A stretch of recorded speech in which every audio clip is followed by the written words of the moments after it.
In this video, we will discuss Principles of Finance from Openstax, Chapter 10, dealing with bonds and valuation.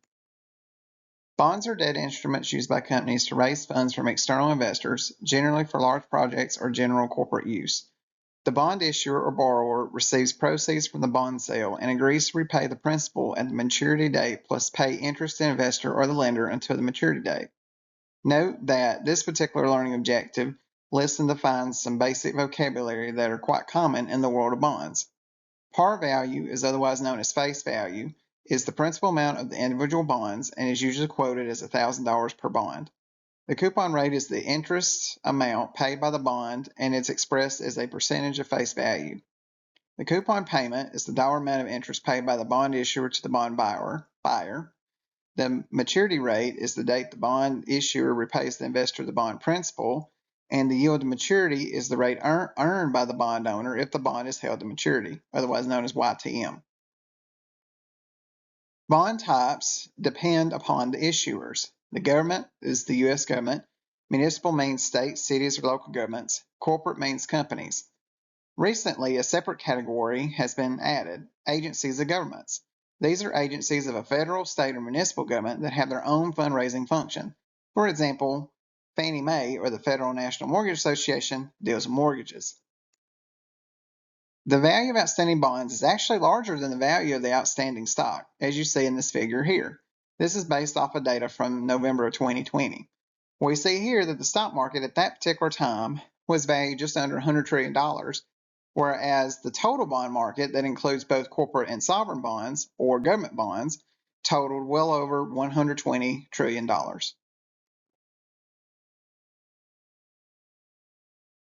Figure 10.3 demonstrates the seesaw effect of bond prices and interest rates. When interest rates go down, bond prices go up. When interest rates go up, bond prices go down. Note that from the perspective of an investor, a bond provides two forms of return: yearly coupon interest payments and the return of principal at maturity. The value of a bond comes from the sum of the two cash flows paid to the bondholder. The price of the bond that reflects its value consists of both of these cash flows. Both will be received in the future and need to be discounted to determine the bond price. The discount rate used to value the cash flows is the bond's YTM. The yield to maturity acts as a discount factor of the cash flows, which is similar to the discount factor used in the time value of money chapters. From the perspective of the investor, bonds are an important asset class when building a diversified portfolio. Because of the straightforward structure of bonds, their lower relative risk, and predictable cash flows, bonds are a favorite among many investors. When bonds are issued, the investor pays the issuer for the bond and agrees to be repaid at maturity. During the life of the bond, the issuer has the investor's money, not the investor. The issuer agrees to pay interest or rent for the funds because the investor has lost the use of the funds until maturity and risks not being repaid at all. Most, but certainly not all, bonds pay a fixed interest rate known as the bond's coupon interest rate. Note that many times these bonds, especially if they pay interest, are semi-annual bonds, or they will pay interest twice a year. The investor owes the bond to maturity. The bond pays a known cash flow and its principal is returned at maturity. That is not like a stock investment where returns to the investor are more uncertain. The Catholic Church, interestingly enough, had prohibited charging interest on loans. Until the Middle Ages, the lending business was stifled by religious concerns, but that is now no longer the case. However, there are still some stipulations in certain regions of the world, especially the Middle East and other countries that are dominated by Islam, and they have their own finance known as Islamic finance that plays a role. So that's something to keep in mind if you do business in there and their treatment of debt even today.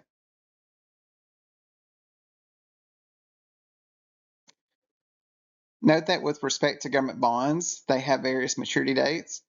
Bonds are greater than 10 years, shorter maturity government debt from 1 to 7 years, or notes are medium term, and treasury bills last less than a year.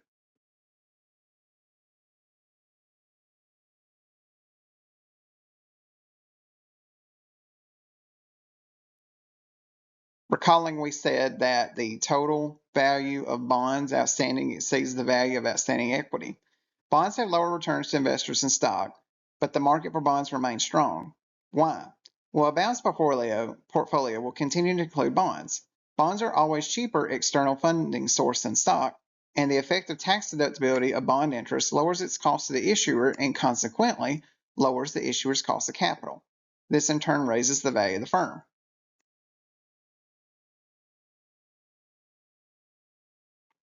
Looking at the yield to maturity formula from a mathematical perspective, as well as how we price the bond, the yield to maturity is in the denominator or bottom part of the fraction. Thus, it must be the case that they move in opposite directions, an inverse relationship between the price and the yield to maturity. From a conceptual perspective, YTM is the rate earned by comparable debt instruments in the market, comparable mostly in terms of maturity and credit risk. If bonds like mine are yielding X%, then mine need to yield X% too in order to remain competitive. To get to an X% yield, given a fixed coupon rate, the price of the bond must adjust. The steps to combine the coupon interest payments plus the principal are as follows. Identify the amount and timing of the future cash flows. Next, determine the discount rate.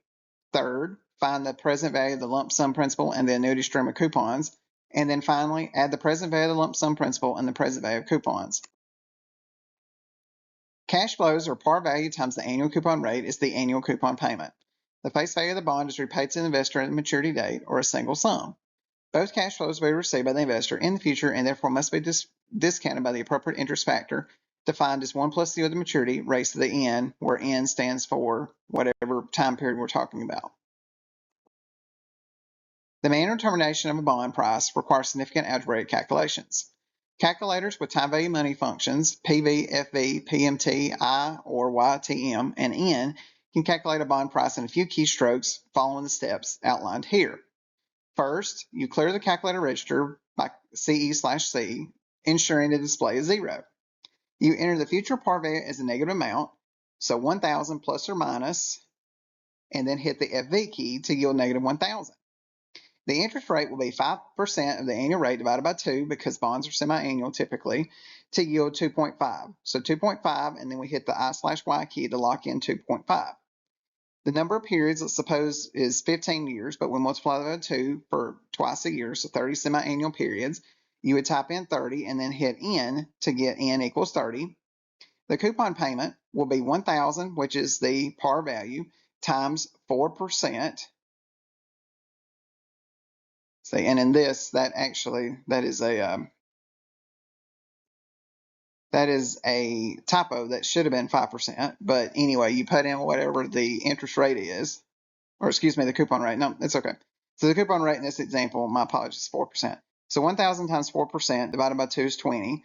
You hit 20 plus or minus for the payment. So payment's negative 20. And then finally, you hit CPT PV, so you compute the present value or the price, which would be $895.3485 in this example. What is the price of a bond? What determines the value of a bond? The price of a bond should reflect its value. Where does the value come from? The answer is the bond's cash flows. The cash flows from the viewpoint of the investors, it is all the cash they will receive if the bond is held to maturity. And these are coupon interest payments plus the face amount of the bond. Where are these cash flows received, or when are they received? The future. So the bond is an application of discount cash flow concepts covered in time value money. Table, as demonstrated in the previous slide, helps to track the cash flows of a particular bond. This allows you to visualize the series of coupon payments and the face value at maturity as the source of the bond's value. You can also use the algebraic formulas to make the specific discount calculations that form the final bond price. After you work through an algebraic solution once or twice, you can then use a calculator or even Excel. To calculate a bond's price is the methodology for the counterintuitive way bond prices are expressed. It's often helpful to compare bond price quotes to stock price quotes. You can look up the price of a corporation and see, for example, it costs $100 per share. You need to apply a simple formula to see how much the bond costs. Although simple, you might need some practice in order to do this. So as an example, if a bond price is actually $1,051.20 and its par value is $1,000, then it's actually priced at 1.05120, or you will see it online or in a newspaper read out as 105.12%, because prices are expressed as a percentage of par. The bond price to yield to maturity relationship was previously explored. The relationship between a bond's coupon interest rate and the market yield to maturity is important to understand. it has a direct bearing on the bond's price. The relationship can be considered both mathematically and conceptually. Note that the bond's price is equal to the discounted value of future coupon payments plus the discounted value of the bond's face amount. If the coupon's interest rate is equal to the yield to maturity, in other words, the coupon rate equals the yield to maturity, the bond will sell at its par value, $1,000. The coupon will equal the yield to maturity of 1. If the coupon interest rate is less than the yield to maturity, the bond must sell at a discount. The coupon will be less than the yield to maturity multiplied by the par value by less than 1. If the coupon interest rate is greater than the yield to maturity, the bond must sell at a premium to par. If a bond has a coupon that is the same as the yield on other bonds, alternative bond investments, you're happy with the bond because it returns what other like bonds are returning. If your bond has a coupon of 6% when comparable bonds are yielding 5%, then you can sell the bond for more than its face or at a premium. If your bond is a 6% coupon and comparable bonds are yielding 7%, you cannot sell it at its face amount. You must discount the price to make its yield equal to comparable bonds.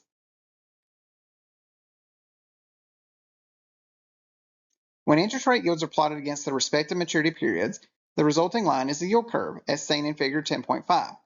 The yield curve is a graphical representation of the term structure of interest rates. A yield curve will always be constructed by showing the bond yields or rates on the y-axis, or vertical axis, and maturities or time periods on the x-axis, or the horizontal axis. The normal shape of the yield curve is upwardly sloping to the right. This depicts the typical market condition where longer rated debt is more risky and carries a higher yield.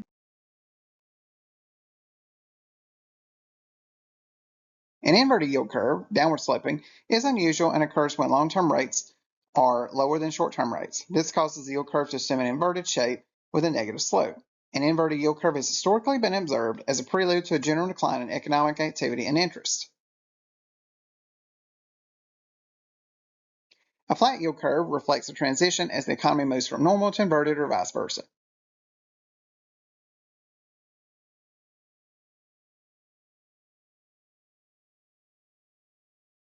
Note that yield curves can also take different shapes, such as flat, humped, or inverted. When yield curves are abnormally shaped, each one has a different interpretation. They all have a common interpretation in the sense that the market is expecting a significant change or problem in the future.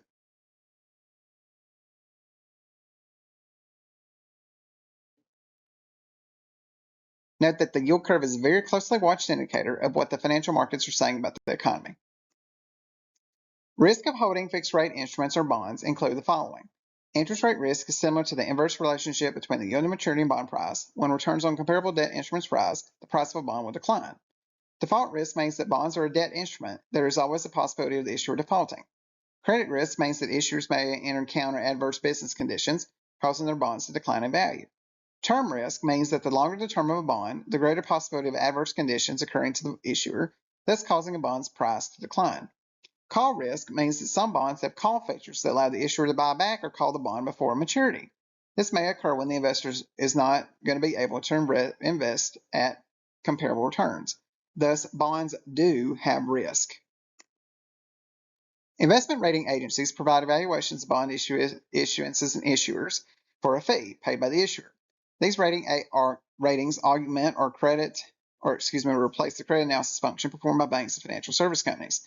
The ratings are used by investors as part of their decision to buy or not buy a bond.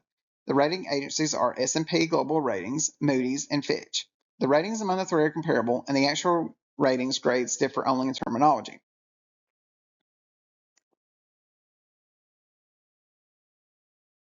Note that credit risk is not the only risk taken by investors to buy bonds. We mentioned the previous risk on the previous slide.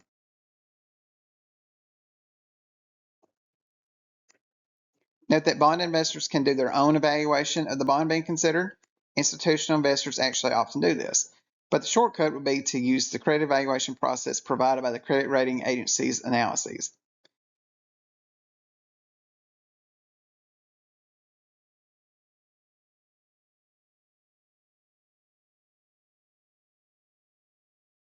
The bond ratings table provided in 10.11 provides these ratings. Each rating level below AAA also may have a plus or minus with it, which adds additional rating levels. Final aspect of rating scale is an imaginary line that exists between the triple B minus and double B plus ratings. Although only one notch apart, the difference is great. Triple B minus is deemed investment grade. Double B plus is non-investment grade, colloquially known as junk or speculative bonds. The small grade of difference is so important because many investors, particularly institutional investors, are prohibited from investing in non-investment grade bonds. As a result, a large number of investors are no longer available to these issuers, limiting the liquidity of non-investment grade bonds. Note that your college or university, if you're attending school where you're studying, probably does not allow investment in non-investment grade instruments. Some of the issuers fell into the non-investment grade category because of poor business performance. Other issuers purposely structure their business so they will attract a non-investment grade rating. Although not popular today, in the 1980s, companies engaged aggressively in risky acquisitions, which they know would result in low credit ratings. Because bond valuation is the application of the time value of money concepts covered in previous chapters, the calculator in Excel can be used to price bonds. That step-by-step process is laid out there in my other videos. In practice, it's more often the case that an investor seeks to find the yield of maturity rather than the bond price. After all, if an investor is considering a bond purchase, they will be deciding whether to buy at the prevailing price. So the question becomes, if I buy at this price, what would my yield be? The investor would simply enter the relevant data on the bond, including the price, and solve for the yield to maturity. This is the same as the time value of money process, but reordered, so the last button pressed is the yield to maturity and not the present value. Thanks for watching and listening. Be sure to like and subscribe.